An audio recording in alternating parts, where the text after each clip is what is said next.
What is the Jewish position on immigration and open borders? The real question regarding immigration and open borders, the real issue is nationhood, the importance, the centrality of nationhood in a normal, healthy, full expression of human existence.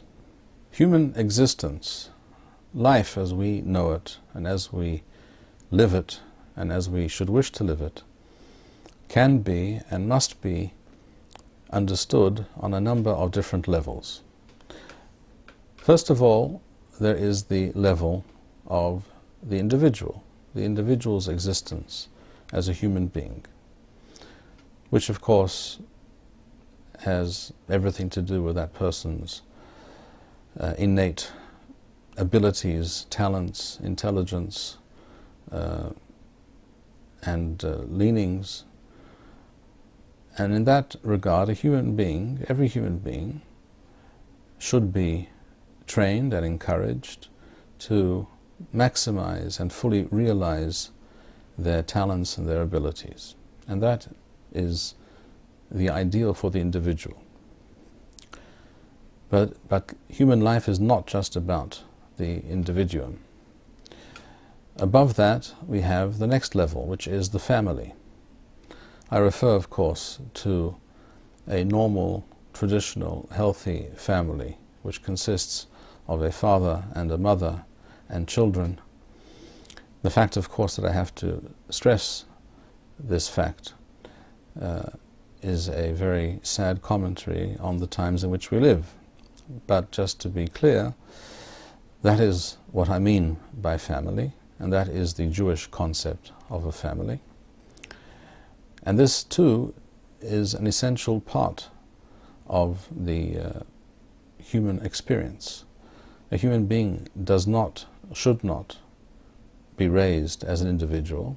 A normal human being, a healthy individual, is brought up within a family unit where he or she experiences love and care and bond with his or her parents, siblings, and also there's the extended family, which is also an important concept in human affairs and certainly in Jewish affairs. A family is not just the nuclear family. One should develop and nurture the connection with one's extended family, and this enriches human experience and human life. That is the second level of human existence and normative, healthy human living. The next level above that is the level of the community. The normal, healthy way for human beings to live beyond their individual existence and the existence of their families, the family units in which they grow up, is to be part of a community. A community is already something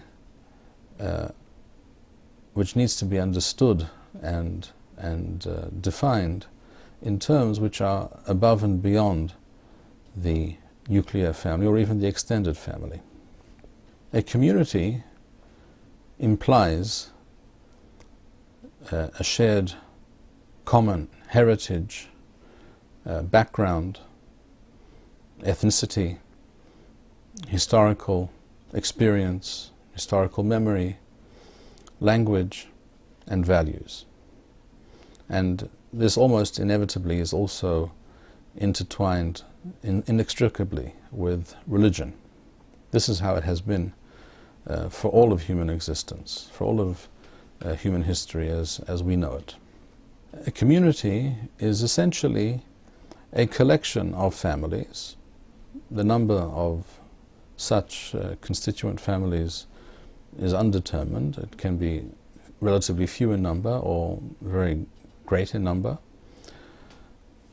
The community, which is a collection of families which share these values and upbringing and heritage and aims and goals and purpose in life, such a community adds a further level of enrichment and meaning to human existence. There are many things that can only be done and achieved and experienced when part of a community, which cannot be understood or felt or experienced when one deals or lives one's life simply as an individual or even as part of a family. In some ways, a community is an extension of the extended family. And the level beyond that is the level of nationhood. In many ways, it would be correct, and it would, I think, help many people to more fully grasp this concept correctly, to view nationhood as an extension of the extended family. Essentially, a nation is a very, very large family of people, of communities. Communities made up of families, families made up of individuals, and there are certain common denominators and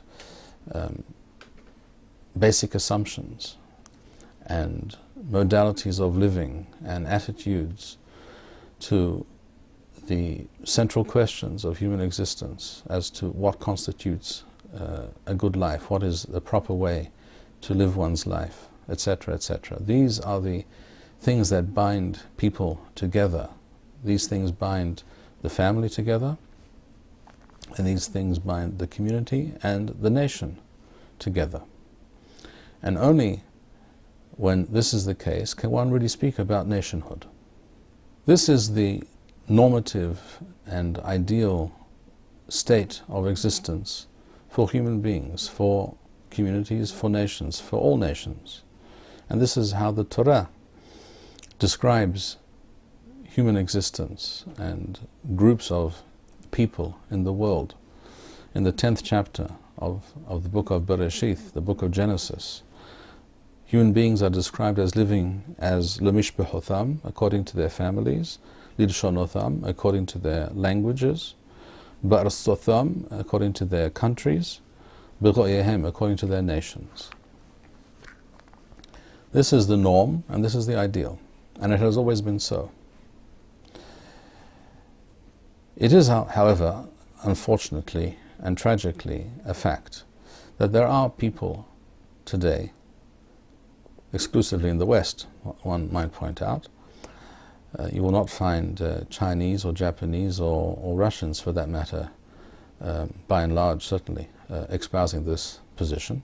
But there are certainly people in the West today who believe that the ideal for human existence, for human life and experience, is, as one can see in certain images which one can find on the internet, no borders, no nation, free movement for all.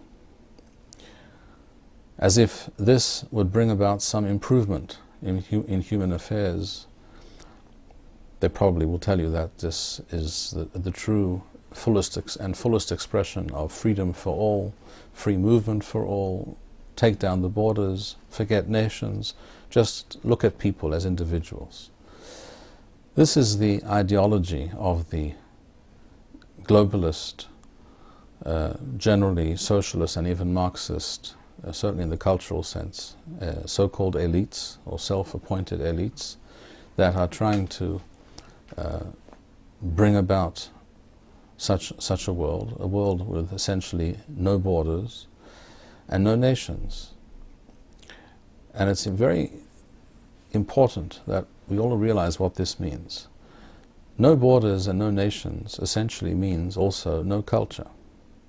When there are no borders and no nations, then there will be no cultures. There will only be the most base, vulgar commonality of human needs and desires that will be catered for by the multinational corporations, who are particularly fond of this idea because it serves their purpose of turning human beings into individualized, compartmentalized consumers of their products.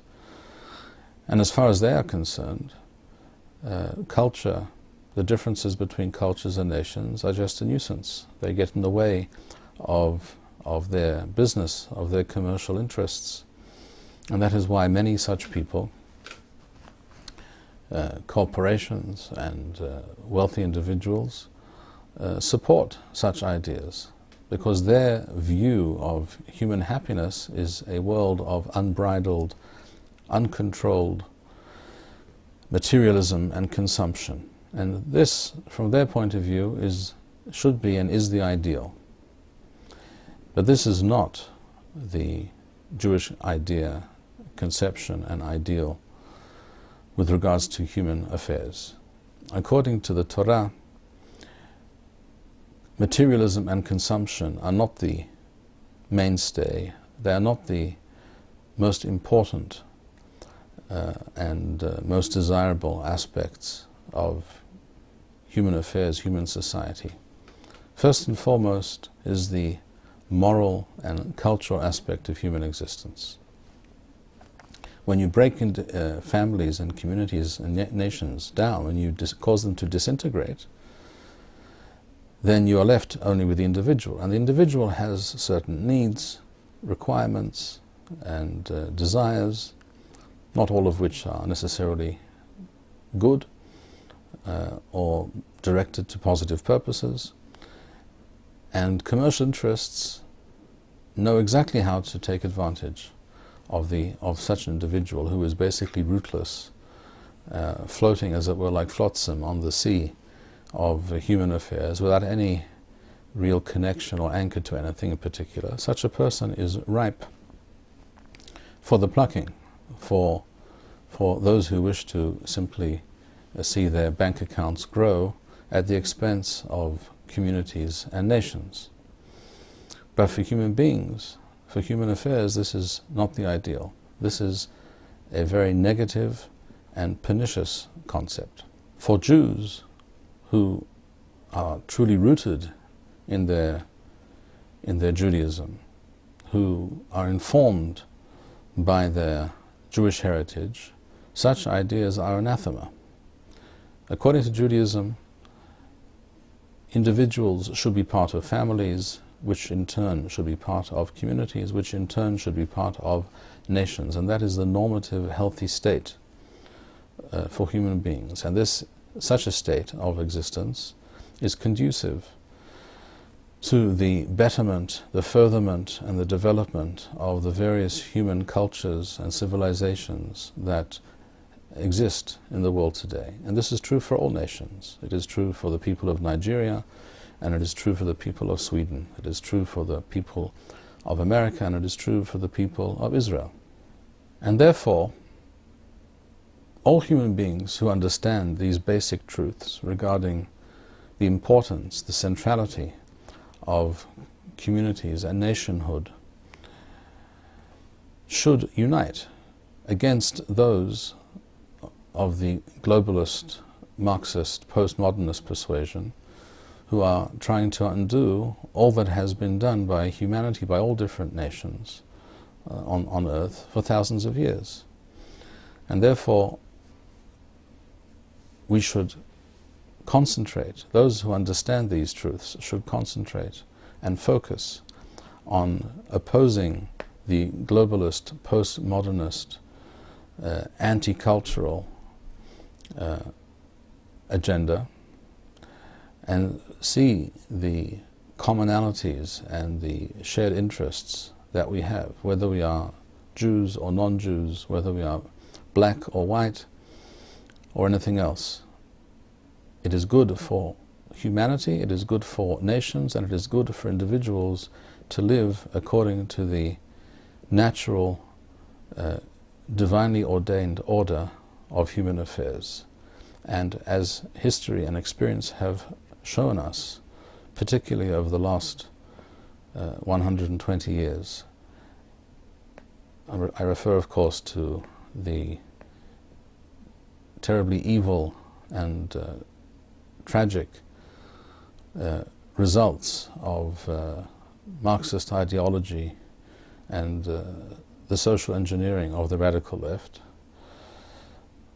all attempts to undo the natural, divinely ordained order of human affairs can only and will always result in disaster. The production of these videos and maintaining this channel demands much time and money. If you enjoyed this video, please show your appreciation and support. To make a donation, please go to www.machonshilo.org and press the PayPal button which appears on the upper right-hand side of the home page.